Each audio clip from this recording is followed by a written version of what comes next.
আজকের ভিডিওতে আলোচনা করব সমাজের তিনটি গুরুত্বপূর্ণ পার্সোনালিটি টাইপ নিয়ে। ইন্ট্রোভার্ট বা অন্তর্মুখী, এক্সট্রোভার্ট বা বহির্মুখী ও সাইনেস। এবং শেষে আলোচনা করব সাইনেস বা জড়তা থেকে কিভাবে আপনি ধীরে ধীরে বেরিয়ে আসতে পারবেন। তো ভিডিওটি খুবই ইন্টারেস্টিং হতে চলেছে। তো চলুন ভিডিওটি শুরু করা যাক।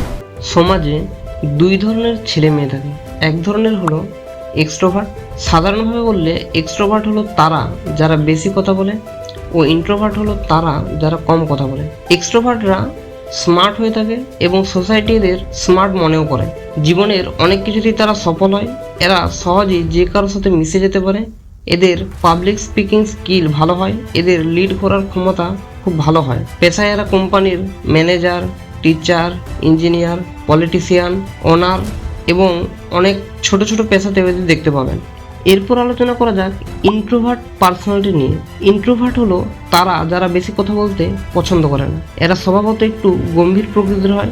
এরাও স্মার্ট হয়, তবে কম কথা বলার কারণে সোসাইটি এদের অনেক সময় বোকা ভেবে থাকে। এরা মানসিকভাবে অত্যন্ত স্ট্রং হয় এবং ইন্ট্রোভার্টদের নিজস্ব একটি দুনিয়া থাকে। তারা সেই নিজেদের কল্পনার দুনিয়াতেই থাকতে পছন্দ করে এবং নীরবে নিজের কাজ চালিয়ে যায়।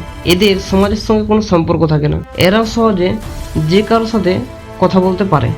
ইন্ট্রোভার্টরা সাধারণত জ্ঞান পিপাসু হয়ে থাকেন। এরা পেশায় কোম্পানির owner, CEO, manager, professor, teacher, researcher এবং ছোট ছোট পেশায়ও যুক্ত হয়। এরপর আসি আরেকটি গুরুত্বপূর্ণ পার্সোনালিটি টাইপ নিয়ে, যা হলো সাইনেস। এরাও ইন্ট্রোভার্টদের মতোই, তবে ইন্ট্রোভার্ট নয়। অনেক সময় আমরা এদেরকে ইন্ট্রোভার্ট ভেবে ভুল করে থাকি। এরা অনেক ক্ষেত্রে মানসিকভাবে উইক হয়, কনফিডেন্স অনেক সময় কম থাকে, আবার স্পিকিং স্কিল বা লিড ক্ষমতাও থাকে না বা কম থাকে। এদেরও নিজস্ব একটি কল্পনার দুনিয়া থাকে এবং এরাও এখানে থাকতে পছন্দ করে। এক কথায় তুমি দেখে থাকবে বাজারঘাটে, স্কুল, কলেজে, রেস্টুরেন্টে এক শ্রেণীর ছেলে মেয়ে যারা সমাজের সঙ্গে সহজে নিজেকে মানিয়ে নিতে পারে না বা নিজেকে গুটিয়ে রাখে। এরাই হলো সাই পিপুল বা সাইনেস। দুর্বল হওয়ার কারণে এরা অনেক সময় জীবনযুদ্ধে পরাজিত হয়, আবার অনেকে জীবনে ধাক্কা খেয়ে খেয়ে বেঁচে থাকে। তবে এদের মধ্যে কিছু জেদি ও পাগলাটে ছেলে মেয়ে থাকে যারা হার মানতে রাজি নয়। তারা দুর্বল হলেও ভালোভাবে পড়াশুনো করে, নিজেদের স্পিকিং স্কিল, লিডারশিপ স্কিলের উপর কাজ করে মনকে শক্ত করতে থাকে এবং এরা জীবনে অনেক বড় সাফল্য অর্জন করে, যা এক্সট্রোভার্ট ও ইন্ট্রোভার্টরা পারে না।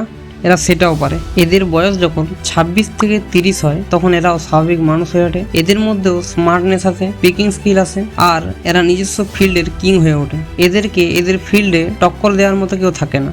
আসলে সাই পিপুলরাই সোসাইটির কিং হয়। এরা সমাজের পথ অনুসরণ করে না বা করতে পারে না, সমাজ এদের দেখানো পথই অনুসরণ করে। প্রয়োজন শুধু নিজের উপর কাজ করা। এরা বড় বড় scientist, philosopher, professor, teacher, writer, politician, কোম্পানির ওনার, সিইও হয়ে থাকে। এরপর আসি আপনারা সাইনেস বা জড়ভাব কিভাবে কাটিয়ে উঠবেন তার কিছু উপায় নিয়ে।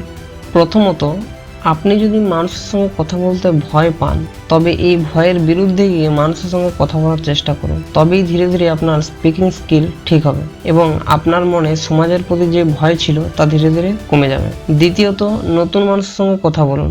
মাঝে মাঝে রেস্টুরেন্ট বা বড় কোনো শপে বা মলে একাই যান, এতে আপনার কনফিডেন্স বিল্ড হবে। তৃতীয়ত, মানসিকভাবে শক্তিশালী হওয়ার জন্য বা স্ট্রং হওয়ার জন্য ডেলি 10 মিনিট ধ্যান করুন।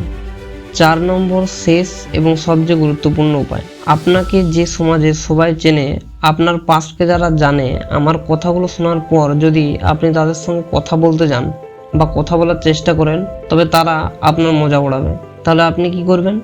আপনি যখন কোনো নতুন জায়গা যাবেন, ধরুন নতুন টিউশন যাচ্ছেন বা নতুন কোনো স্কুল যাচ্ছেন বা নতুন কোনো কলেজ যাচ্ছেন বা নতুন কোনো কোর্স জয়েন করলেন, তখন সেখানে যাওয়ার আগে সেই কোর্স বা কলেজ বা সাবজেক্ট নিয়ে নলেজ অর্জন করুন। আপনার নলেজ থাকলে আপনি সেই সম্বন্ধে কনফিডেন্সের সাথে কথা বলতে পারবেন নতুন মানুষগুলোর সাথে। এখানে যদি আপনি আপনার স্ট্রং ইমেজ তৈরি করতে পারেন, তবে এই সোসাইটির কারো সামনে যখন আগের সোসাইটির যারা আপনার পাস্টকে জানে তারা সমালোচনা করবে বা হাসাহাসি করবে, তখন তারা বলবে, না ও খুব ভালো ছেলে বা মেয়ে, ও এমন না, ও এখন ভালো হয়ে গেছে। এভাবে আপনার ইমেজ ধীরে ধীরে ভালো হয়ে যাবে বা শুধরে যাবে। এছাড়া আপনি ধীরে ধীরে নিজের উপর কাজ করুন এবং যখন আপনি সাকসেসফুল পারসন হয়ে যাবেন, তখন আপনার ইমেজ শুধরে যাবে। এর মধ্যে তোমার পার্সোনালিটি কোনটি তা অবশ্যই কমেন্ট করে জানাবে।